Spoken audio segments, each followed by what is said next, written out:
c'est une nouvelle qui a été saluée dans le paddock, notamment du côté des pilotes, puisque ça fera 2 places supplémentaires sur la grille dès 2026. Oui, 2 pilotes supplémentaires. Et puis ça fait aussi bouger un petit peu les lignes, bien sûr, d'avoir une 11e écurie. Et quel pilote, alors on ne va pas se prononcer, on ne fait pas de plan, mais en tout cas c'est des opportunités pour par exemple un pilote sortant comme Valtteri Bottas, ou alors pour de jeunes pilotes qui cherchent à aller en Formule 1. Ils auront un besoin d'expérience, de connaissance de la F1, donc très certainement un pilote qui est aujourd'hui en activité.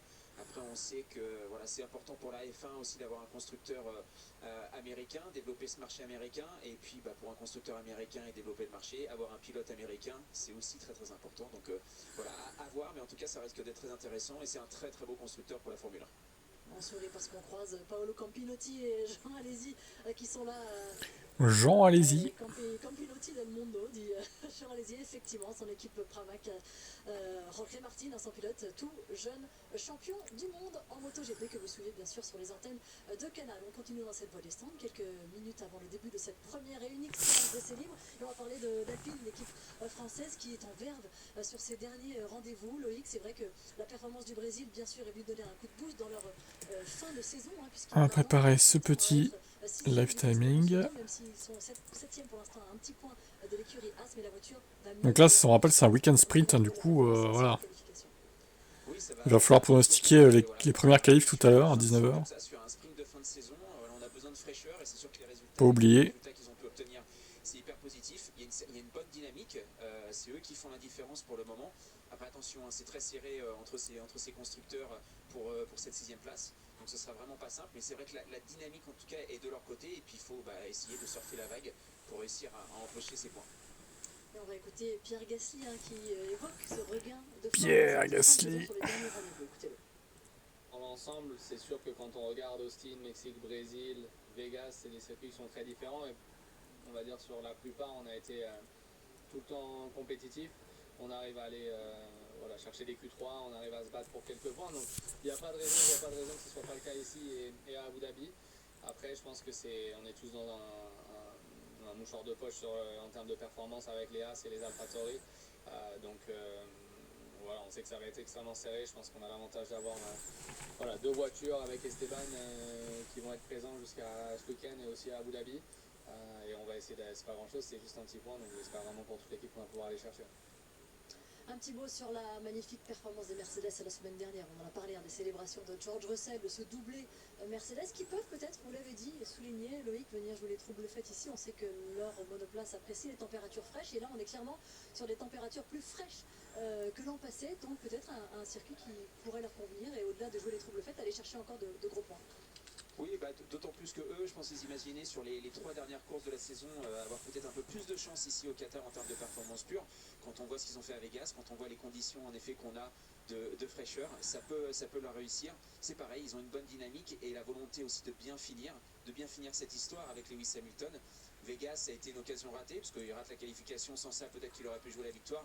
Voilà, il reste deux grands prix, deux week-ends de course, et donc forcément il y aura la volonté de bien faire et bien finir pour Mercedes et pour Lewis Hamilton. Salut à toi, tu as raté la pole. Avant le début de cette première séance d'essais libres, on va juste vous faire remarquer une petite chose ici sur les lauriers qui ont été ajoutés, le titre pilote qui est allé décrocher Max Verstappen. On l'a mis comme ça un peu au milieu, alors que si vous regardez en 2021, lorsqu'il ne décroche pas le titre constructeur, eh bien il est au milieu là aussi. Est-ce que ça veut dire qu'on a déjà fait une croix sur ce titre constructeur? On ne sait pas.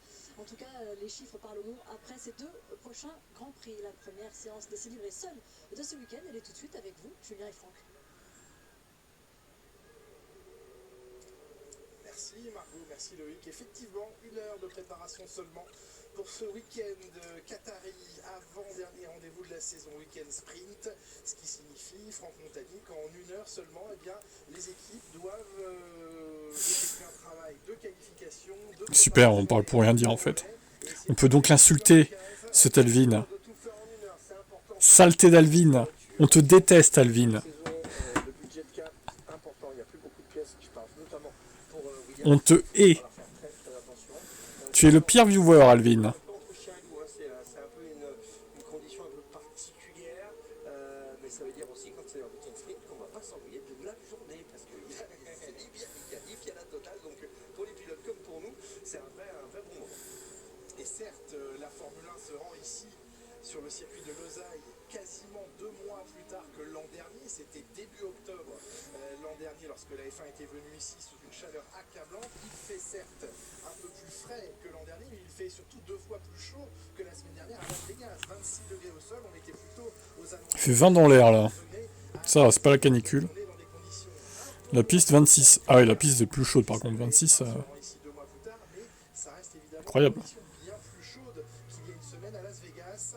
Un circuit qui a été nettoyé, qui a été travaillé déjà par les Formule 2, donc on devrait arriver à avoir tout de suite un peu de rip. Et puis ces vibreurs que vous voyez sur l'extérieur, qui ont été tous, quasiment tous à 80% changés.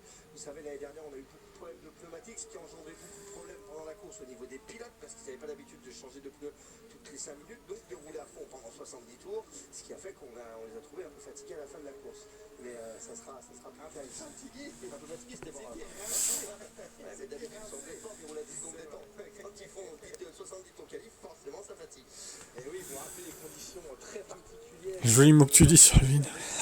Oui, ils ont été Bah ouais. poncés, aplatis. On en profite, il entend rien. Des vibreurs pyramidaux, très pointus, et les pneus, les flancs des pneumatiques avaient connu des grosses défaillances qui, effectivement, vous le rappeliez à l'instant, Franck, avaient conduit la FIA à prendre une décision, à savoir 3 arrêts en course. Les pilotes avaient donc pu rester sur un rythme très élevé. Les vibreurs ont effectivement été refaits dans tout le premier secteur, du virage 1 au virage 5, puis dans ce dernier secteur, ce triple virage à droite extrêmement impressionnant. Là aussi, les vibreurs ont été aplatis, et comme les pilotes de Formule 1 sont des petits malins, non, mais c'est parce qu'ils sont assis très bas. Comme les vibreurs ont été aplatis, la FIA s'est dit, bon, maintenant ils vont aller à fond sur ces vibreurs, donc en plus d'aplatir les vibreurs, on a rajouté une bande de 2 mètres de large de bac à gravier derrière tous ces virages pour les dissuader de les prendre trop au large. Vous allez les découvrir et redécouvrir au fil des virages. À l'extérieur, d'ailleurs, le pilote vient de passer dedans. C'est toujours tous les extérieurs, vous voyez, une grande bande à grand. Ouais, le Qatar, j'aime pas ce circuit. Je sais pas pourquoi j'accroche pas. J'accroche pas du tout. Oui, ça a ralenti énormément. Max Verstappen le disait hier. C'était selon lui, et je pense qu'il est rejoint par d'autres pilotes, la meilleure solution pour dissuader les limites naturelles grâce à ces bandes de gravier. Chez Alpine, eh bien, la bataille continue. Certes, l'équipe Haas a repris la 6e place du championnat du monde constructeur pour 1 point lors du dernier week-end à Las Vegas. La bataille continue entre Haas, entre Alpine, avec également l'écurie Racing Bulls, qui est à 3 points de l'écurie Alpine. Et chez Williams, Franck, vous le mentionniez, attention à la casse, parce que James Wolf, le patron de l'écurie, le dit, si... Ah. Ça commence ces conneries.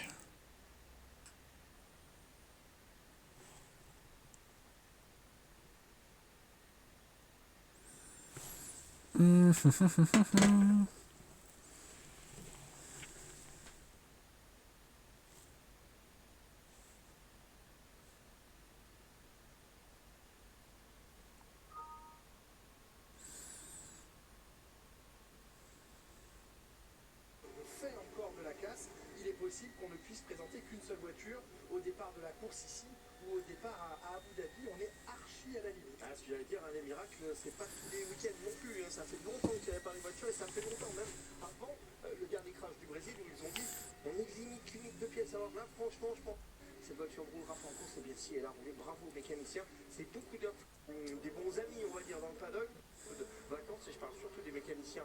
Et un peu énervé, 100% sûr, parce que à ce moment-là, il était un peu des côtés un peu moins bons. Alors certes, il va vite sur un tour, mais il placarde des voitures quasiment à chaque fois. Donc c'est un pilote qui roule un petit peu en survitesse. On va dire que c'est un pilote qui met 110% tout le temps. Et nous, ce qu'on veut en Formule 1, enfin nous, je crois rien, mais les gens qui sont en Formule 1 veulent un pilote qui soit à 100% tout le temps, mais surtout qui puisse faire évoluer la voiture, la ramener.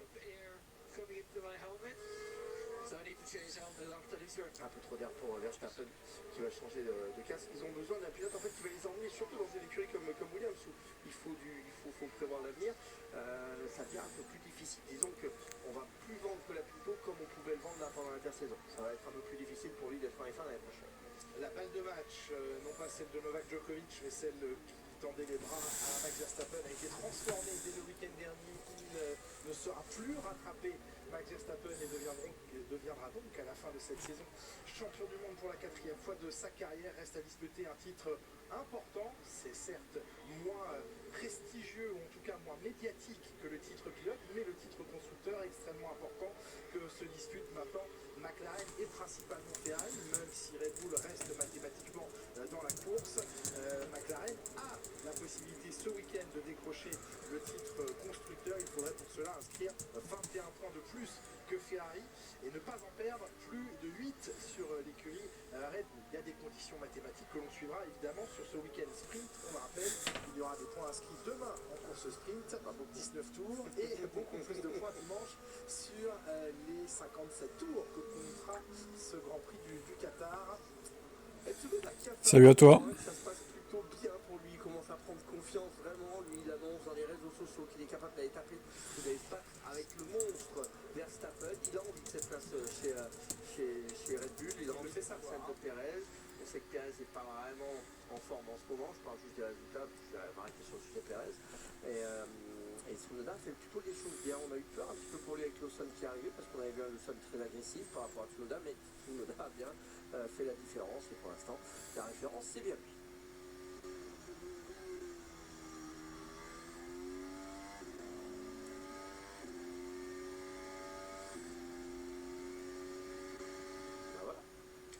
Provisoire du pilote japonais, une 25-970.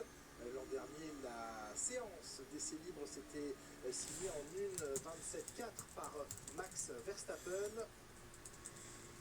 Tsunoda à l'aise, je vous rappelle que cette Racing Bull s'est équipée maintenant du trail, la suspension qui équipe la Red Bull actuellement. Ils ont fait un changement juste avant Vegas. Et forcément, il faut s'adapter un petit peu à tout ça. Donc Vegas, c'est encore un petit peu compliqué, mais là, je pense qu'ils ont compris beaucoup de choses par rapport à la voiture. Ils vont pouvoir mettre tout ça à plat sur ce Grand Prix, que ça devrait être encore un peu plus performant pour les Racing Bulls. Ça va déjà beaucoup plus vite que l'an dernier sur la seule séance d'essai libre disputée ici. Le circuit, l'an dernier, venait d'être resurfacé. Ce circuit et cet enrobé au sol a donc vieilli, a donc travaillé. Et puis, les températures moins élevées qui aident à un meilleur grip également. Ça glisse un petit peu moins sur ce circuit. Donc, un tracé qui offre plus d'adhérence et qui, d'entrée de jeu, se montre beaucoup plus rapide que l'an passé à la même époque et au même moment de la séance. Verstappen le plus rapide, une 25-6 pour lui. Perez, troisième temps à 4/10. On continue d'interroger beaucoup Sergio Perez sur son avenir. Il assure à 100% certain d'être dans la Red Bull l'an prochain. Il l'a encore répété en conférence de presse hier. Pour autant, Helmut Marko, le responsable des pilotes Red Bull, dit c'est après Abu Dhabi que nous prendrons une décision. Il y a plusieurs pilotes qui sont en jeu.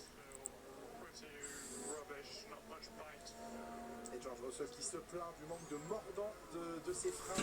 Ils ne sont pas à sa main, ils sont plutôt désagréables en termes de sensations pour les pilotes. Certainement, pendant un année encore une fois. Donc on a un peu d'écart au niveau de la pédale de frein, ce qui veut dire que le bike, lorsque vous posez le pied sur le frein, vous n'avez pas du répondant tout de suite, il ne mord pas assez. Et ça c'est toujours très désagréable. Il y a des pilotes qui aiment vraiment, il faut que ça morde vraiment le disque tout de suite. Je ne connais pas d'ailleurs qui n'aime pas ça. Pierre Gasly, troisième temps, c'était sa place sur la grille de départ dimanche dernier, un week-end brillamment réalisé par le pilote français qui malheureusement s'est terminé beaucoup trop tôt dans ce Grand Prix avec une rupture mécanique, mais la sensation depuis Austin et l'apport des nouveautés sur l'Alpine que la situation progresse, va mieux, et en tout cas ça se confirme par ce joli chrono réalisé par le français à l'instant.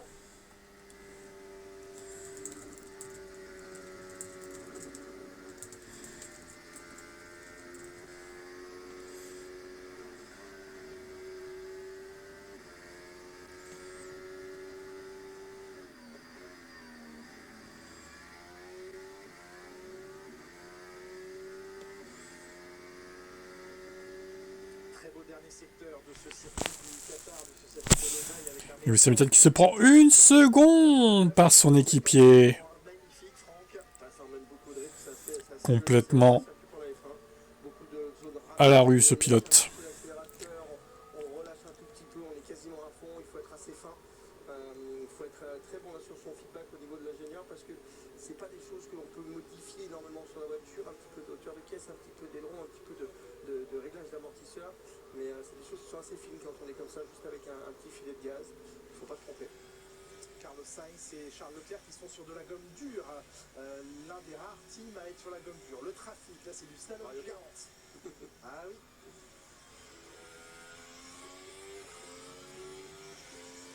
Piste assez large, un circuit moderne. Il a réussi à faire son chemin, mais effectivement les deux pilotes Ferrari sur de la gomme dure. Ils sont peu nombreux en piste. Il y a également les pilotes Williams qui ont choisi d'entamer cette séance d'essai libre par de la gomme dure. C'est particulier d'attaquer avec de la dure parce que c'est un circuit qui ne roule pas très souvent non plus. Jean Alesi qui était ici au premier tour. Jean Alesi dans le stand Ferrari, étonnant. La gomme n'est pas posée à 100%. Quelle surprise! On est au milieu du désert, tout ça. Et forcément, la gomme dure est un petit peu plus délicate à mettre en route. On peut la faire grainer. On en a beaucoup parlé ces derniers temps. Du graining sur le pneu. C'est une grande possibilité que ça arrive avec la gomme dure. Mais moi, on sera fixé. Jean Alesi, notre consultant Canal+, le président du circuit du Paul Ricard, circuit Paul Ricard, où vous saurez l'an prochain, si vous êtes amateur de Formule 1 et de voitures historiques, présent pour le Grand Prix de France historique, vous pouvez déjà noter les dates, 25, 26 et 27 avril 2025, le Grand Prix de France historique sur le circuit Paul Ricard. Ah oui, très belle fête populaire, absolument. Russell, Norris, Leclerc, Bottas à la 4e position. Que va devenir Valtteri Bottas? Va-t-il retrouver l'écurie Mercedes comme pilote réserviste et consultant?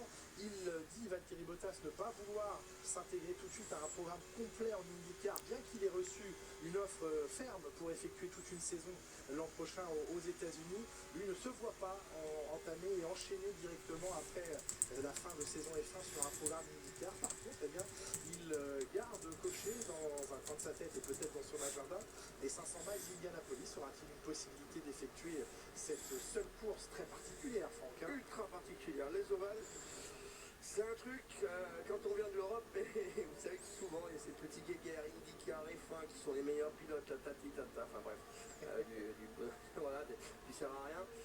Ce qui est sûr, c'est que piloter sur ovale, c'est autre chose. C'est pas conventionnel pour un pilote européen. On n'a pas l'habitude de ça, que ce soit dans toutes les catégories.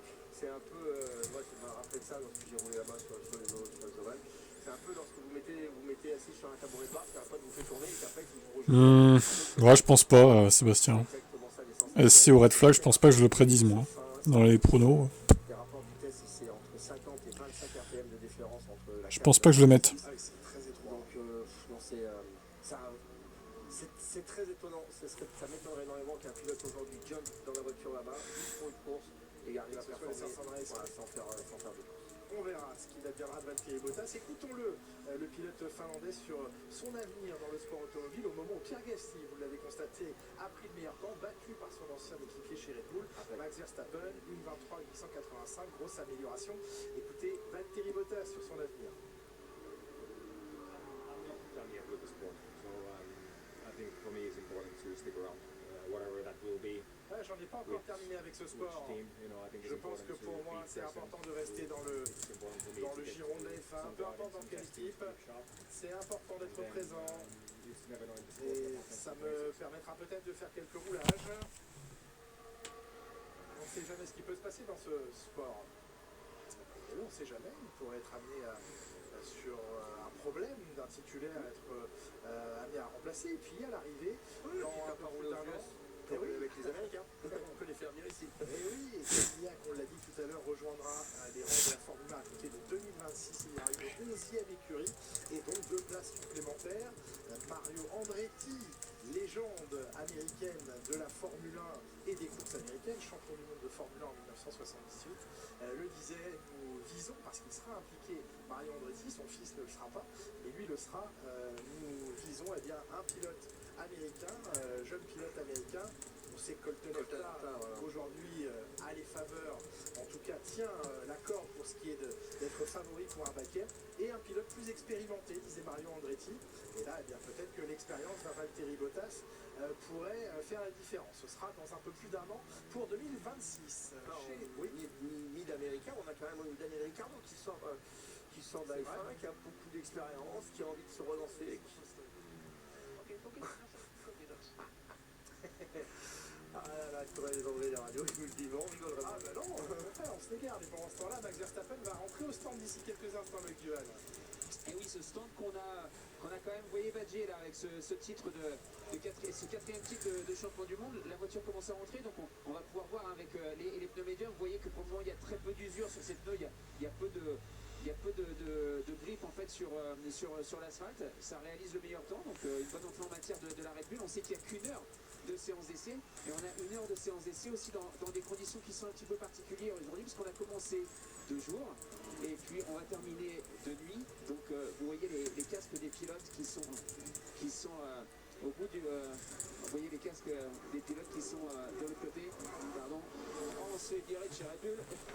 On peut voir, vous voyez, et là on va changer de casque en fait. On est en train de préparer le casque Max Verstappen, vous voyez, on l'a mis de côté, et on va très certainement changer de casque pour la visibilité du pilote. Donc voilà, un petit changement d'adaptation pour les pilotes. On peut voir dans tous les box en fait qu'on a des visières différentes. On a commencé le jour, on terminera de nuit, et même si les conditions avec les lumières... Ah ouais, quel bonheur. Pour les pilotes, c'est qu'ils sont obligés de s'adapter. Vous savez, Loïc Duval, je vais vous dire quand même qu'en fin de saison, vous me fassiez bousculer vous aussi de chez Red Bull, eh ben ça me fait plaisir. Je suis content pour vous. Changement de casque à venir pour Max Verstappen. Il se plaignait d'ailleurs du trop plein d'air qu'il recevait dans les ouvertures de celui-ci. Et puis effectivement, la visibilité et la luminosité qui va évoluer vers l'éclairage artificiel de ce circuit de Losail. Leclerc Qui va prendre de meilleur là pour l'instant avec le record dans le premier secteur et le dernier secteur. La Ferrari qui a besoin de marcher. On a un Charles Leclerc qui est très très agressif, très optimiste. Il en veut, il a tout posé sur la table. Il croit à 200%. D'un autre côté, on a un Carlos qui est beaucoup plus discret. Vous allez dire c'est normal, c'est un pilote qui s'en va, qui est sur le départ. Il va prendre moins de risques bien sûr pour l'équipe. Et puis des tensions qui sont sorties de Vegas. Donc voilà, on va entamer ces deux dernières courses. On va dire que l'écurie la moins sereine, pour l'instant, ça va être Ferrari. Elle se bat contre McLaren officiellement. Alors, côté piste, Charles Leclerc vient de réaliser le meilleur temps en pneumatique dure après 9 tours couverts sur ces pneumatiques. Donc autant dire que le potentiel, il était encore bien là. Donc ça, c'est la bonne nouvelle. Côté paddock, effectivement, des tensions qui ont émergé au moment du Grand Prix à Las Vegas. On voit ici le delta de vitesse avec un Pierre Gasly qui enroule par l'extérieur les pilotes à faible allure et un record pour lui dans le deuxième. Je me demande si Canal ne l'écarte pas petit à petit ou alors il y a d'autres trucs à côté. Ouais, je pense que il a pas envie de se déplacer sur tous les grands prix quoi. Mais c'est pas plus mal. Le titre constructeur, pas de blague. Donc effectivement, ils ont mis tout ça à plat. Ils se sont parlé, Leclerc comme Carlos Sainz, sur la même longueur d'onde en arrivant ici, en expliquant qu'ils s'étaient parlé, que c'était pas la première fois que ça arrivait, qu'ils se trouvaient souvent proches l'un de l'autre en piste et que ça pouvait amener à ce genre de tension. On sait effectivement que Carlos Sainz joue aussi sa carte pleinement, mais sans oublier le fait que c'est d'abord un titre constructeur qu'ils doivent aller chercher l'un et l'autre et ensemble pour l'écurie Ferrari. Ouais, là, je trouve que Charles Leclerc est très intelligent dans sa démarche. N'oubliez pas que Charles reste, Carlos s'en va, donc il pourrait un peu péter un cap sur la fin de saison. On est tous un peu fatigué, il pourrait parler de manière un peu plus virulente envers son coéquipier, et pas du tout. Il a dit que ça se passait à chaque fois, et puis derrière, tout de suite, il a calmé le jeu avec un fond plat qui vient de disparaître pour Sergio Pérez. Ouais, là, le train arrière, il n'était pas calmé du tout, et la correction bien rattrapée du train arrière, mais traversée du bac à gravier. Et vous voyez, comme ça, on projette des graviers. Petite frayeur. Carlos Sainz, on l'écoute justement sur l'issue de ce Grand Prix de Las Vegas et les quelques tensions avec son coéquipier. We definitely talked about it and come to conclusions by talking about things, and we're definitely ready to move on. Oui, on en a parlé. That race On weekend. est arrivé à une conclusion en A very good discutant, race day for both of us. à tirer des leçons de cette course. Just looking forward, to win the championship. Ce n'était pas une bonne journée de course pour nous deux. Il faut aller d'avant pour essayer de gagner le championnat. Et on va essayer d'aller chercher de la meilleure des manières ce titre constructeur. Et en travaillant ensemble, on a travaillé ensemble depuis 4 ans. Ouais, 2008. Plutôt, même si Kovalainen était un peu nul en 2008 du coup. Donc Ferrari a largement gagné. Mais, enfin largement. Ils avaient plus de marge que maintenant quoi. Mais... Dimanche matin, samedi soir à Las Vegas, un magnifique Grand Prix, mais avec une voiture qui reste toujours dans une fenêtre de fonctionnement très fine, très limitée. Et d'ailleurs, James Allison, le directeur technique de Mercedes, expliquait lundi devant tous les employés de l'écurie en Grande-Bretagne que ils étaient heureux, satisfaits, mais embêtés de ne pas comprendre comment ils étaient parvenus à un tel résultat et à avoir autant dominé à Las Vegas. Alors oui, il y a des éléments en Franck Montagny, bien sûr les températures, l'aspect lisse de la piste, mais la surdomination de Mercedes a vraiment déteint avec le reste de la saison, on a envie de dire. Pour avoir parlé, en fait, mon ancien ingénieur chez Super Aguri est l'ingénieur aujourd'hui chez Hamilton, à côté de Bono. Donc c'est intéressant de comprendre en fait. Et c'est vrai que pour l'instant ils sont dans une sorte d'inconnu parce que ils essayent au fur et à mesure de la saison d'enlever des paramètres. Mais vous savez qu'il y a beaucoup de paramètres sur les voitures de Formule 1. Et quand ça veut marcher, et notamment à Las Vegas, où ça a marché sur les 3 jours, et ça c'est plutôt exceptionnel. En règle générale, ils marchent un week-end, ils marchent le dimanche, mais pas le samedi, enfin, etc. Et là, ça a tout bien fonctionné, mais ils ont vraiment une incapacité à comprendre. Alors oui, il y a le pneumatique et sa fourchette qui est très étroite de fonctionnement sur la Mercedes, mais ça suffit pas en fait. Il y a encore beaucoup d'incertitudes à trouver et la checklist elle est encore longue et il n'y a plus que 2 Grands Prix pour préparer l'année dernière, donc l'année prochaine. Donc ça va être un petit peu compliqué. Pour l'instant, Pierre Gasly est le plus rapide dans les virages lents et les virages à moyenne vitesse. Il en laisse un petit peu plus dans les virages rapides et dans les lignes droites, mais il y a une tendance qui se dessine. Et d'ailleurs, vous êtes devant sa monoplace, mon cher Loïc Duval. Et oui, c'est plutôt une bonne nouvelle si ça commence à rouler assez vite, à avoir un bon rythme. On vient d'arriver là, on a les mécaniciens qui inspectaient. Ouais, heureux. Donc on a regardé la flexibilité, s'assurer que tout aille bien. Il y a eu un petit accident de crash de PC, mais bon, c'est bon. Ouais, c'est bon. Oui, je disais, 2008, c'était plutôt la dernière année où ils se battaient, mais Ferrari avait plus de marge parce que Kova était nul. Non, pas problème technique, problème de bureau qui est en verre, qui s'est pété la gueule avec le PC aussi dessus, mais heureusement c'est solide. Ah, il est cassé, ça va, on est sauvé.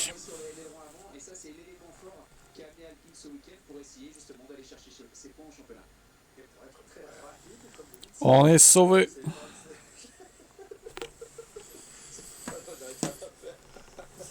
C'est pas grave, c'est bien.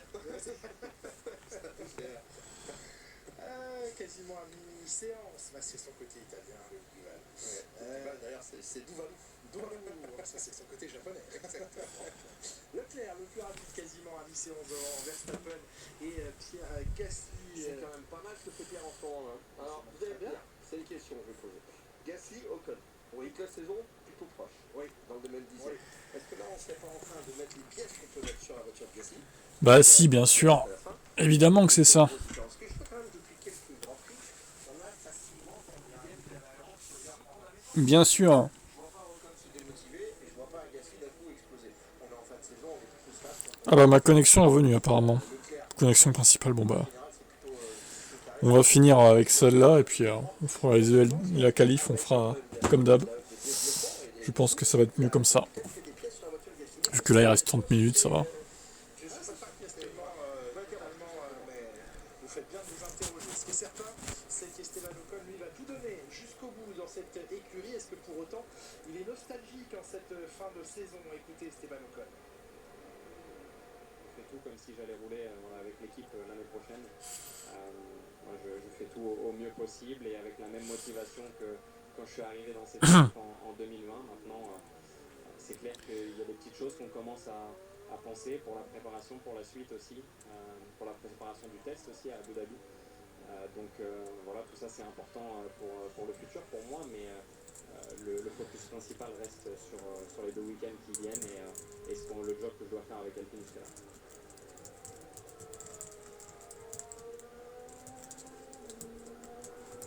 Voilà, concentré, impliqué jusqu'au bout, professionnel, tout simplement. Il basculera dans son programme américain chez As mardi après le Grand Prix d'Abu Dhabi. L'autre pilote qui basculera très vite sur son programme 2025, c'est Carlos Sainz qui quittera sa combinaison rouge. Alors le mardi pour tester la Williams, mais peut-être même avant, il semblerait que Williams ait loué le circuit d'Abu Dhabi pour le lundi et qu'il ait une journée promotionnelle. Vous savez, c'est 200 km autorisés. il pourrait effectuer cette journée promotionnelle dans une combinaison blanche dépourvue de tout sponsor pour ne pas clasher avec les contraintes de sponsoring actuelles chez Ferrari, mais en tout cas très vite, dès dimanche soir, le switch pour Carlos Sainz sera effectué, alors que dans le même temps, eh bien, on l'a rappelé, Lewis Hamilton qui entamera sa collaboration avec Ferrari au 1er janvier, son contrat Mercedes tient jusqu'au 31 décembre 2024, et il l'a dit hier, Lewis Hamilton, je n'aurais de toute façon pas vraiment voulu effectuer un test Ferrari à Abu Dhabi. Je préfère que mon premier test pour Ferrari soit fait dans l'intimité de Fiorano, sur une ancienne voiture, plutôt que sur le test d'Abu Dhabi, quitte à perdre un petit peu de temps sur la compréhension et la mise en pratique des procédures de la Scuderia. Eh bien, il avait fait savoir à Frédéric Vasseur que, quoi qu'il en soit, il préférait ne pas commencer sa collaboration à Abu Dhabi. De toute façon, ça n'a pas lieu d'être puisqu'il n'est pas libéré de son contrat, et aussi bien Toto Wolff que Frédéric Vasseur se sont entendus là-dessus. Il n'y a pas eu de demande effectuée par Ferrari à Mercedes qui a prévu une panoplie assez large de revoirs, de rencontres avec les partenaires, avec l'écurie, pour terminer une histoire totalement incroyable entre Lewis Hamilton et Mercedes. Peut-être que l'italien de Hamilton n'est pas encore prêt. Il a besoin encore de mois. Il n'est pas encore au point sur l'italien. C'est un campanette des langues. Il va y avoir une très belle livrée Hamilton sur sa voiture pour Abu Dhabi.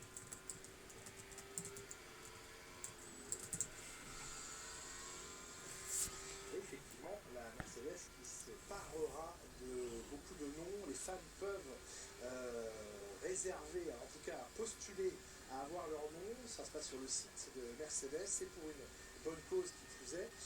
Et évidemment, il y a tellement de demandes qu'il y aura un tirage au sort, mais vous pouvez avoir la chance éventuellement d'être tiré au sort et d'avoir votre nom inscrit sur la Mercedes au dernier Grand Prix de la saison le week-end prochain. On parle de la prochaine caméra embarquée. Vous prêterez attention à la tête du pilote et non pas à ce qui se passe devant. Vous allez voir les mouvements qui sont assez importants droite-gauche. Et puis ça, c'est des choses en fait qui vont être très importantes pendant la course parce que le casque va vraiment pousser sur l'extérieur un maximum. Vous allez voir aussi l'affaissement des pilotes. Là, les pilotes sont frais, donc il y a beaucoup de mouvements, ça se voit beaucoup. Après, ils vont bloquer un peu. Vous le verrez.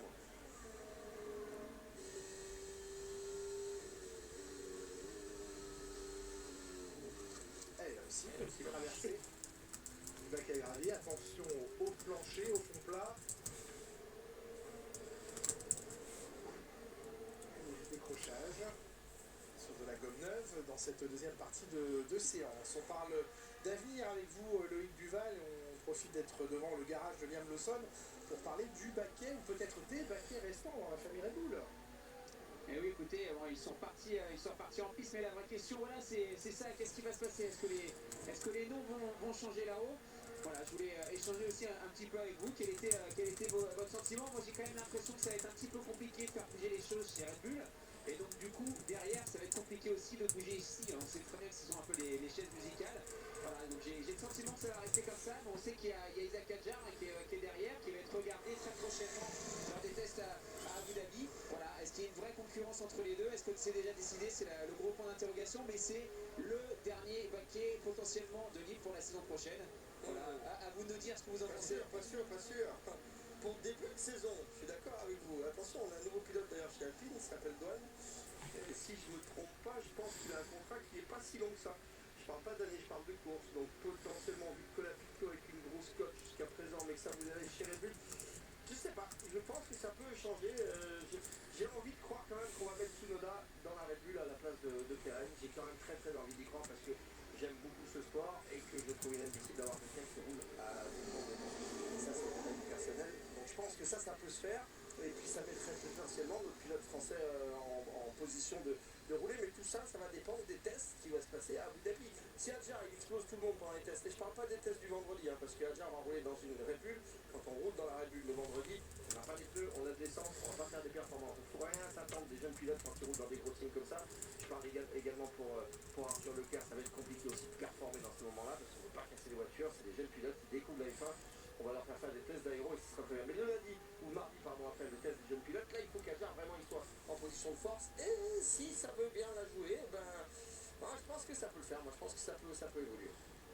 Alors en reprenant évidemment tous les éléments, effectivement Isaac Hadjar sera remplaçant de Max Verstappen dans la Red Bull. On vous l'annonce sur Canal+ depuis un long moment. Ce sera remplaçant dans la Red Bull. On s'emmerde, hein. FP1 le dernier week-end, vendredi prochain, Heureusement qu'il n'y a qu'une séance du coup. Vous avez nommé Arthur Leclerc, on attend l'officialisation de Ferrari, mais on a bon espoir de voir les deux frères Leclerc. Ce serait quelque chose de totalement inédit, hein. Deux frères dans la même écurie sur une séance d'essai libre.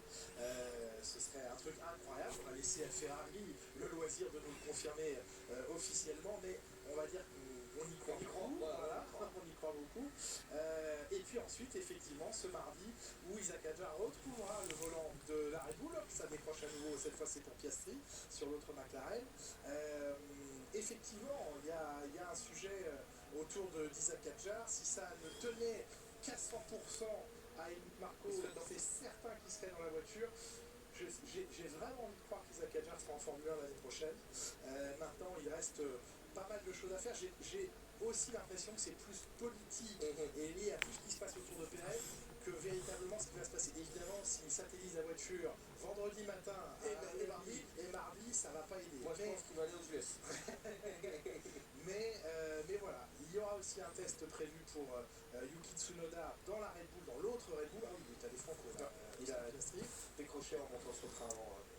Mais voilà, et Liam Lawson au milieu de tout cela, il n'y aura pas de place pour tout le monde, c'est sûr.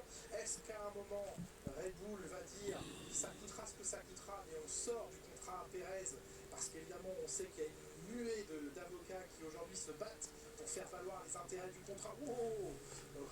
Très très chaud là, Norris. Ah oui, il est resté en survirage très longtemps et sur les gaz, assez spectaculaire là, le gros coup de sûr.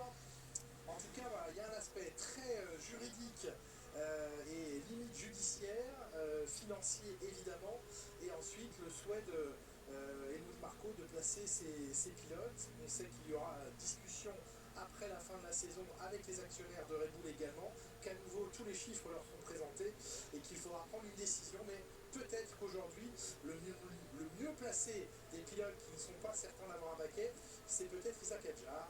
Attendons, en tout cas Isaac Hadjar, eh bien vous le découvrirez ou redécouvrirez grâce à un documentaire exceptionnel de Manu David. Ce sera demain 19h15, vous pouvez noter l'horaire. Isaac Hadjar, le feu intérieur, c'est le titre de ce documentaire, tout le parcours de ce jeune talent français, ce sera à découvrir dans le Canal Sport Club en clair à partir donc de 19h15 demain. Isaac Hadjar, le feu intérieur, celui qui a vu des milliers de fois le film Cars et qui eh bien, a l'intention d'être aussi rapide que l'éclair.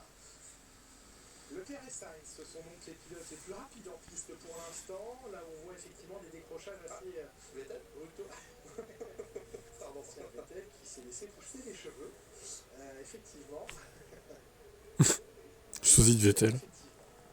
Norris au troisième rang, mais avec une voiture assez instable. Tout à l'heure, c'est Lewis Hamilton qui parlait de cette instabilité du train arrière. On l'a revu encore avec l'aide de Norris. Et attendons de voir à 26 minutes de la fin de cette séance si Ferrari passe un train de pneumatique médium et à quel niveau cela peut les amener. Alors, pour faire un point sur les pneumatiques, c'est vrai que les médiums, c'est plus tendre que les durs. Donc, sur circuit, on peut se dire, ça va plus vite. Par contre, attention, on est sur un circuit à haute vitesse, beaucoup d'enchaînements droite-gauche. L'avantage du pneu dur, c'est la carcasse. C'est cette stabilité, ce manque de roulis. Alors oui, il y a moins de grip, mais par contre, lorsque vous changez de cap, eh bien, la voiture, elle est plus résistante. C'est-à-dire qu'en haut, au niveau des épaules, eh bien, le pneu, il va moins se tordre et vous aurez plus de feeling avec la voiture. Ça sera, en termes de latéral, vous aurez plus de confiance, plus d'appui, plus de grip. Et pour le pilote, c'est quand même assez intéressant. Par exemple, sur des voitures plus lourdes, un pneu dur sur des pompes rapides, c'est beaucoup mieux. Ouais, surpris là par la manœuvre de Lando Norris, Charles Leclerc.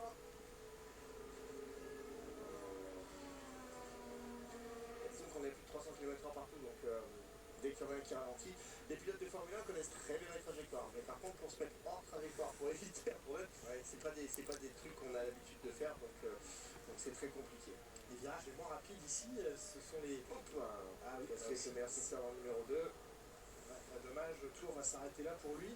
Le virage le plus lent, c'est le virage 6 et il se passe en troisième, voire en quatrième vitesse. C'est donc un circuit à haute vitesse, très lisse, on l'a dit, très peu bossé. Ça permet aux écuries de faire d'opérer des monoplaces très près du sol. Attention avec la nouvelle réglementation dont vous avez parlé la dernière fois, avec ces petits traits qui est juste en dessous des jambes du pilote, ça ne touche pas trop au sol parce qu'on a moins de plaques.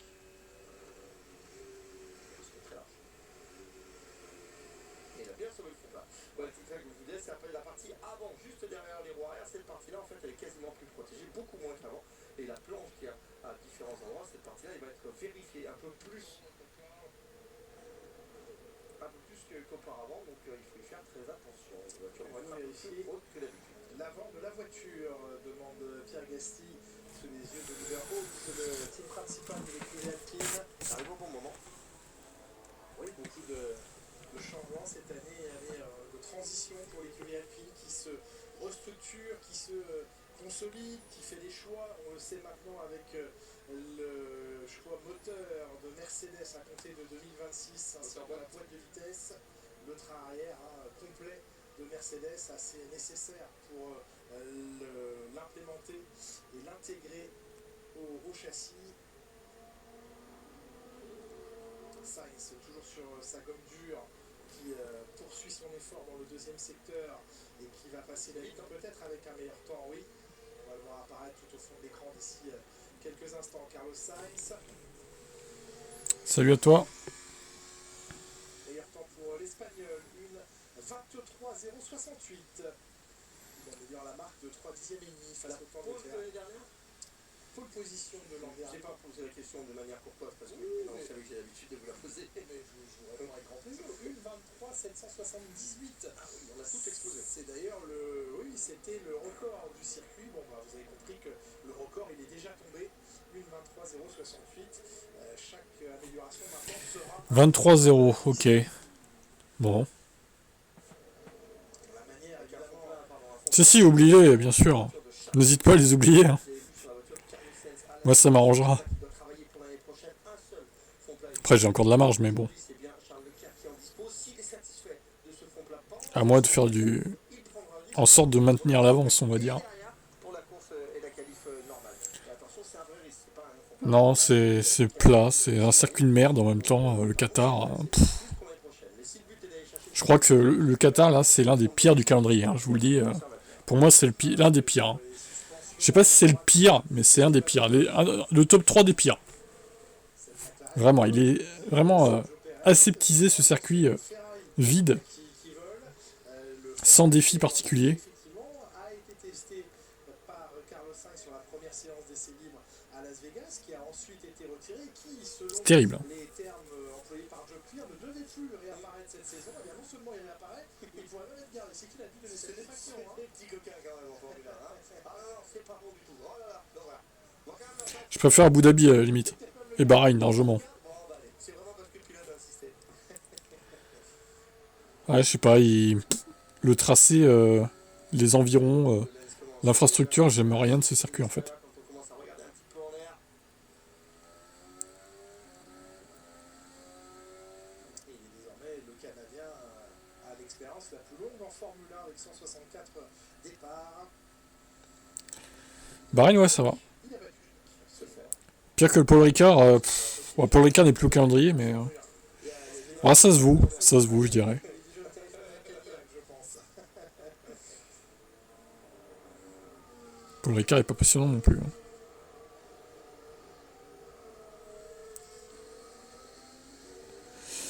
Mais bon, que voulez-vous, c'est comme ça. Hein. On peut pas tout avoir.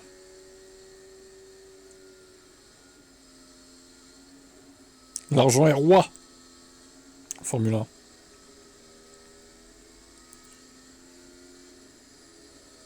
Le casque qui a du mal à rester sur l'intérieur dans ces courbes rapides. Regardez, dès l'entrée du virage, le casque est plaqué à l'intérieur et puis tout le virage commence à s'écarter. Ça va être dur, douloureux ce Grand Prix pour les pilotes. Restez là. Ouais, Imola, c'est pas ouf non plus. Hein. Absolument. Petite partie chez McLaren d'ailleurs avec Fernando. Oui. On voit à quel point elles sont basses, ces monoplaces. Mais bon, ils vont pas retirer le Qatar, il y a trop d'argent en jeu, c'est ça le problème quoi. Donc on nous fout des circuits nuls. Tout ça parce que ils ramènent du pognon. C'est dommage. C'est dommage.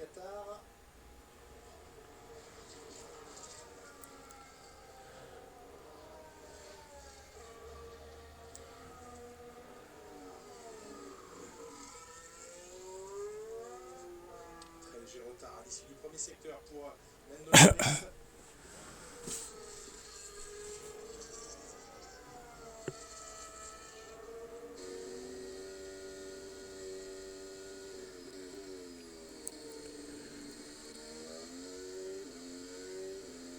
c'était le virage le plus lent.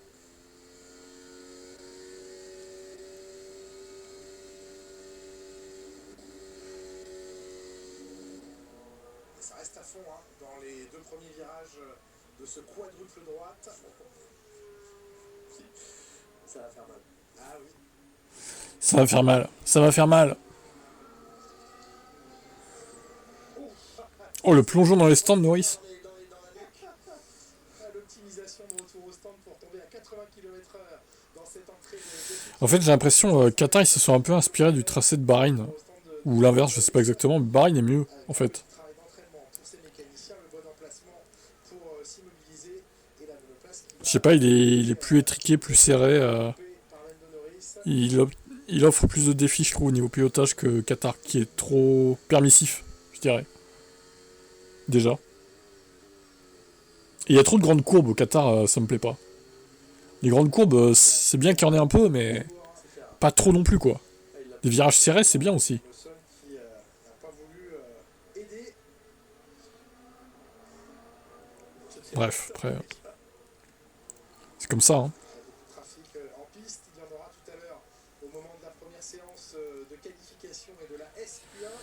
Oui, ça c'est deux circuits cultes. Esteban qui n'a fait que 10 tours pour l'instant dans cette séance, c'est celui qui a fait le moins de tours, donc certainement un problème sur sa voiture. Ouais, on les a vu travailler à l'avant droit. Je pensais qu'il changeait des câbles de carreau moi là-dessus. Même Monaco, même si c'est chiant les courses en général, c'est quand même des circuits cultes, quoi. Il repart avec un frein de pneumatique médium, le français.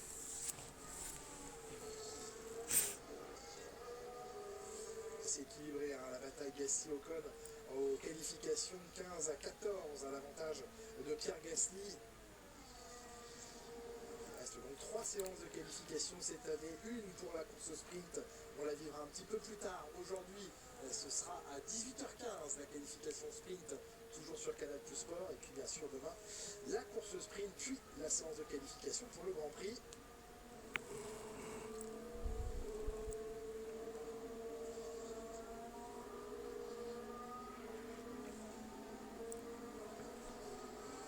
Une seule zone de DRS ici, c'est la ligne de départ arrivée. Alors qu'au même moment, on suit l'entame du tour d'Esteban Ocon, mais aussi avec vous, Loïc Duval, le retour d'une Ferrari dans la vallée standard. Et oui, les Ferrari qui sont de nouveau sur un très bon rythme. Là, je pense qu'on va avoir une petite simulation, comme vous l'avez vu avant avec Lando Norris, une petite simulation de pit stop pour préparer les mécaniciens. Encore une fois, on n'a qu'une heure simplement, donc on rentre avec le dur. Ah donc c'est 18h30 tout à l'heure, hein. C'est pas 19h. Ok. Et ça repart pour... Bon, bah je serai là à 18h20. Pour voir un peu ces pneus durs, comment est-ce qu'ils ont réagi à ces premiers tours de mou. Vous voyez là, on va voir le pneu avant gauche, qui est le pneu qui souffre le plus hein, ici. Il y a beaucoup de virages rapides à droite, donc on va essayer de voir un peu. Et demain 15h, ok. Mais dans l'ensemble, les pneumatiques sont plutôt propres chez toutes les équipes. Voilà, il n'y a pas trop de graining, pas trop de dégradation. Alors qu'en règle générale, il y en a quand même pas mal ici, donc c'est plutôt propre au niveau des pneumatiques. Ouais, merci Loïc, on a vu effectivement un travail correct des pneumatiques. Beaucoup de poussière là dans cet endroit, vous avez vu Ocon qui a soulevé énormément de fumée.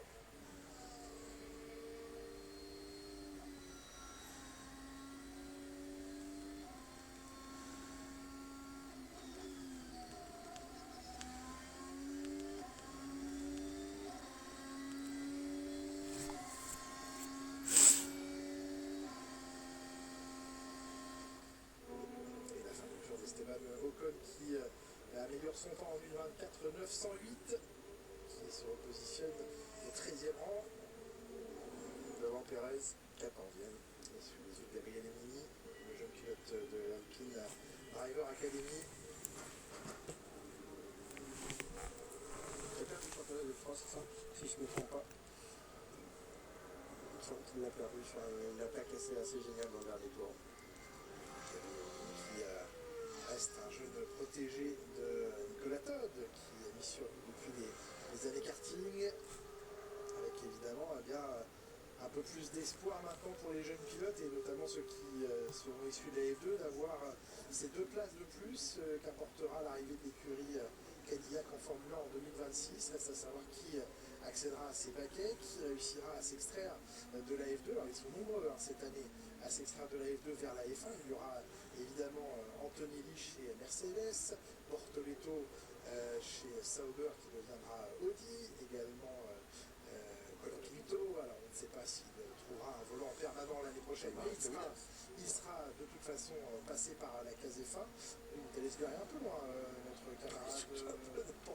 En travers, Ils attendent tout simplement Sainz qui doit rentrer pour un pit. Donc ils vont essayer d'écarter la voiture de Charles qui est sorti avec un gomme un gomme médium, qui a fait qu'un tour au long. Donc c'est du rodage de pneumatique. On enlève cette gomme, cette couleur un petit peu brillante qu'il y a sur le dessus, ce petit plastique qui n'est pas gênant du tout, mais qui change un peu la montée en température.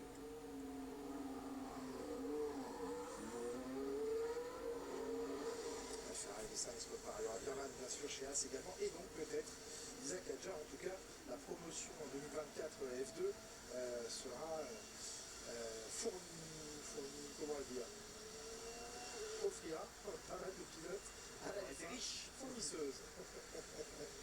Fournisseur officiel. Voilà, exactement, de jeunes prodiges. Valtteri Bottas qui étudie ses acquisitions de données avant de repartir dans la dernière longueur de cette séance d'essai libre. Je suis moyen fan de ces casques ces derniers temps.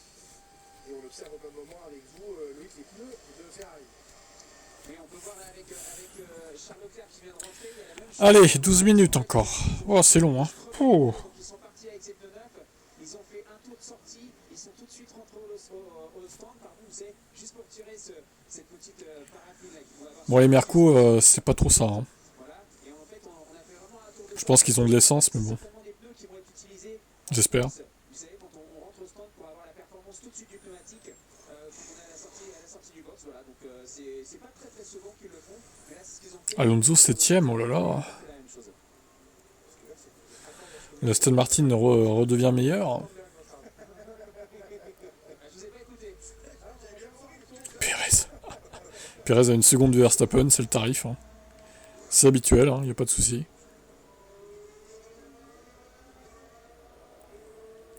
C'est la base, comme on dit. Ce tentable d'essai, avec pas mal de retard, 25-8 pour lui. On va seul à découvrir ce circuit. Rien à signaler. C'est le néant, cette séance. Le vide intersidéral. Des écarts colossaux entre les pilotes, en plus. Enfin, plus que d'habitude, on va dire. Ce week-end, ce tracé également pour leur avant-dernier rendez-vous de la saison. Et donc Colapinto, première apparition. En même temps, c'est le néant sur un circuit nul, en plus, donc... Oui, c'est ça aussi, oui. Ceci explique cela, hein.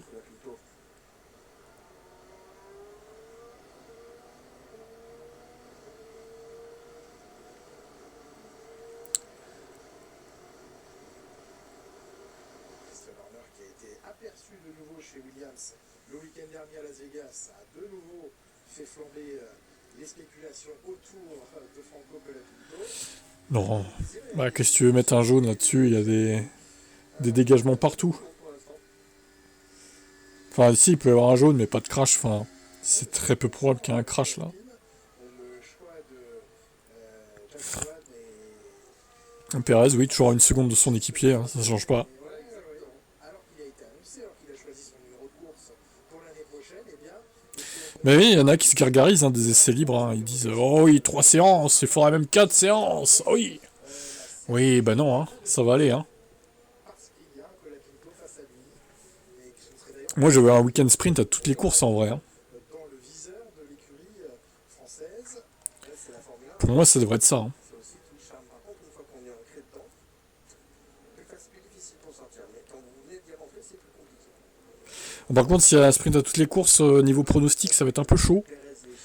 Parce qu'il y aura beaucoup de choses à pronostiquer quand même. Verstappen motivé, pas sûr. J'en sais rien. Et l'ancien fond plat toujours pour Pérez.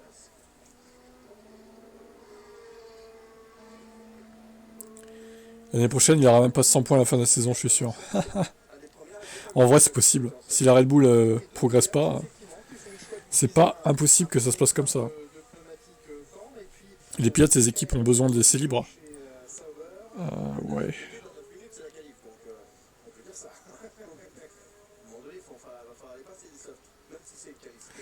Ouais, on va dire ça,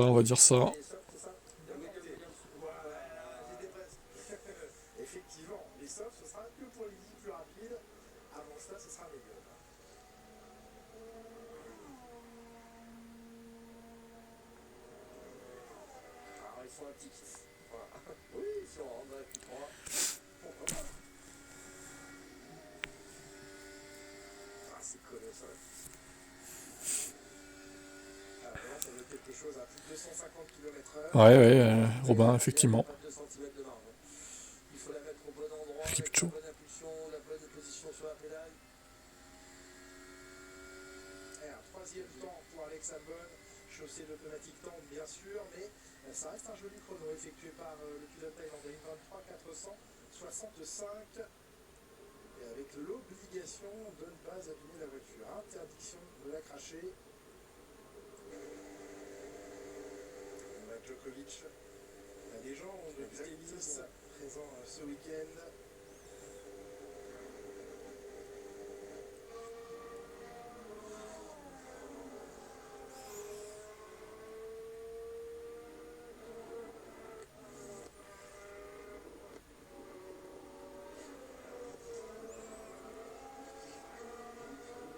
Verstappen qui continue de travailler évidemment pour extraire le maximum de données de cette voiture qui reste compliquée. Hein. Il était loin d'avoir la meilleure voiture à Las Vegas, on l'a constaté. Ah, il a fait le job, hein. De toute façon, à chaque fois il fait le job en course, il a une lecture de la course qui est assez incroyable, il a une facilité à placer pneumatique. C'est bien travaillé, et puis il est léger en ce moment, champion du monde, il savait qu'il allait obtenir quelqu'un qui est très très solide dans sa tête.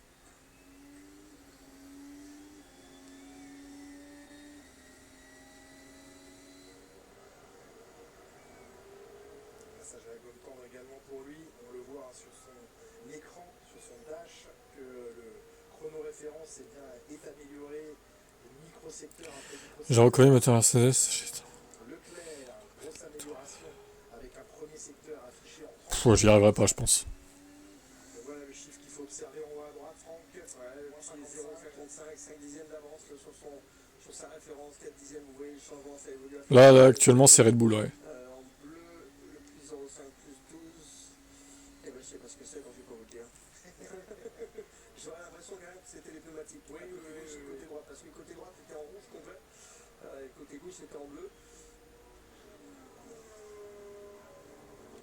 Putain, il y a une poussière. Ça veut dire qu'on pousse là quand même fort. Leclerc, grosse amélioration, hein, quasiment grosse différence. Stroll deuxième, pardon. Qu'est-ce qu'il fait là, lui? Max Verstappen au passage de la ligne avec un Qu'est-ce qu'il fait là, lui? à 1 dixième et demi, 23,2. Et passage de la gomme dure à la gomme tendre, sans passer par la médium, ça a fait mal. Tout de suite, une 22-2. C'était combien la pole l'année dernière? Peut-être que Ferrari traîne en fin de week-end. Vous avez le chrono ou pas? Ça, ce serait la très bonne surprise parce que c'est des 3 derniers Grands Prix de la saison. Le circuit de Ferrari redoute le texte. Exactement.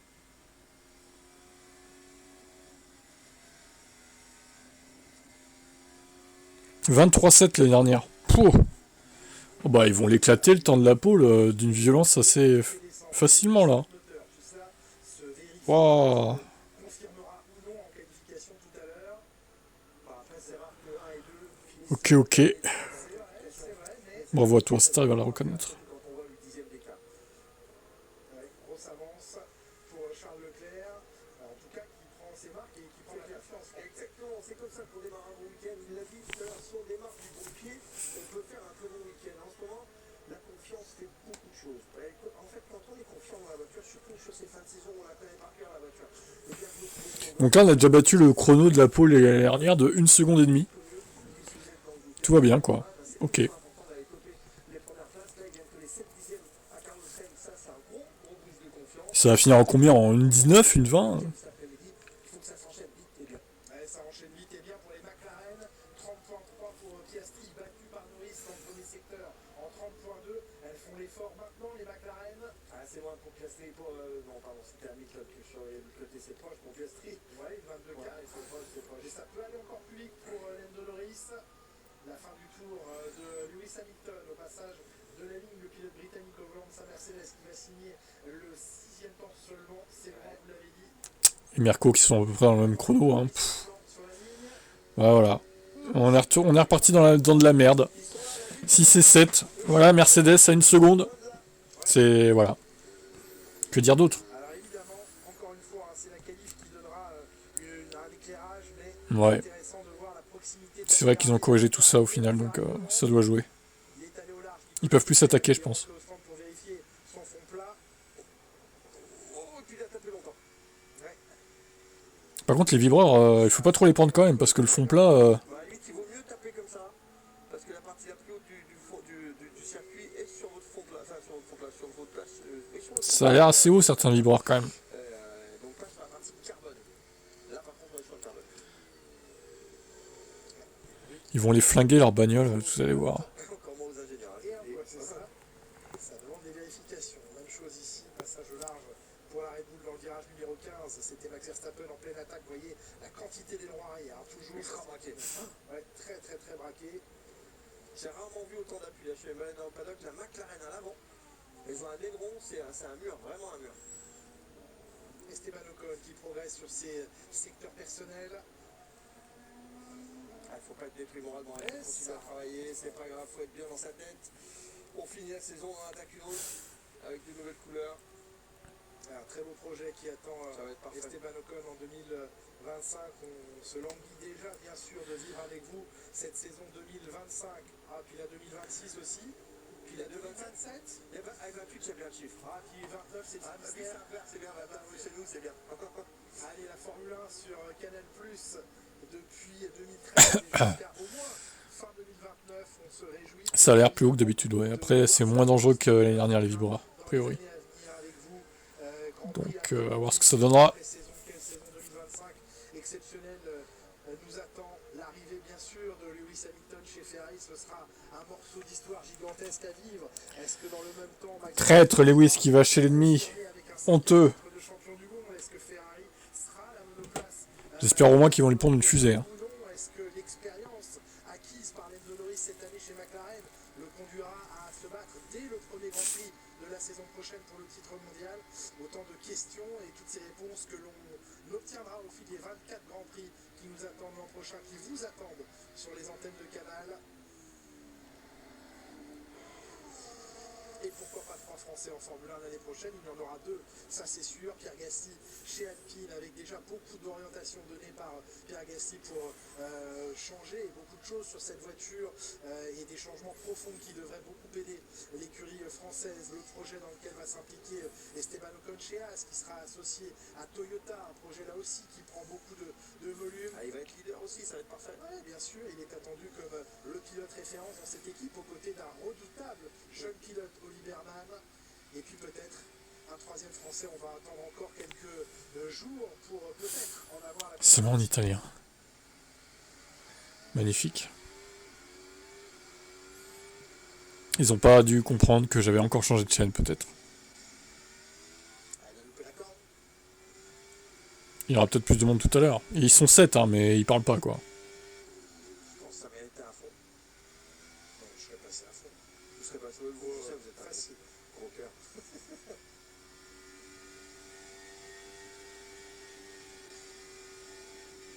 Oh là là, ça c'est magnifique. Ah, c'est vraiment... Moi je prends plaisir à regarder.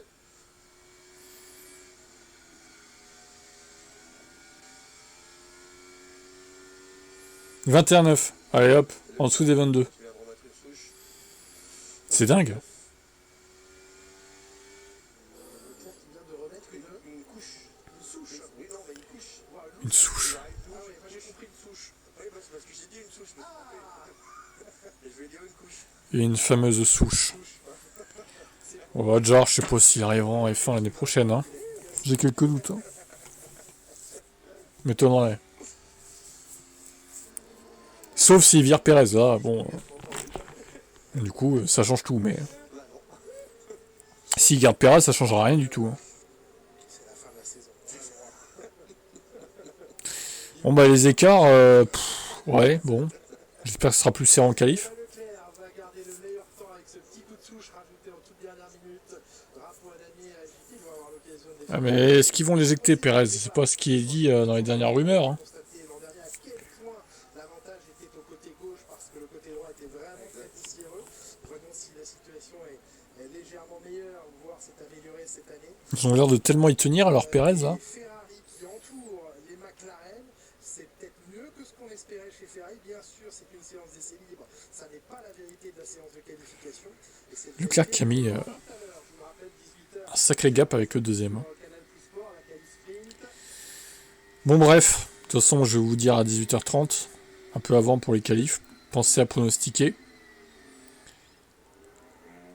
19 et 24. Il fait pas hyper chaud. Effectivement, beaucoup moins que l'année dernière. C'est quand même plus agréable. Ça reste plus chaud qu'à Las Vegas, mais tout à l'heure, honnêtement, ça se trouve, ça descend de 18-17. Donc à voir. On verra bien. Bon allez, pensez à vos pronos et on se dit à tout à l'heure. 18h30 dans 3 heures à peu près. Tchuss. Bye bye.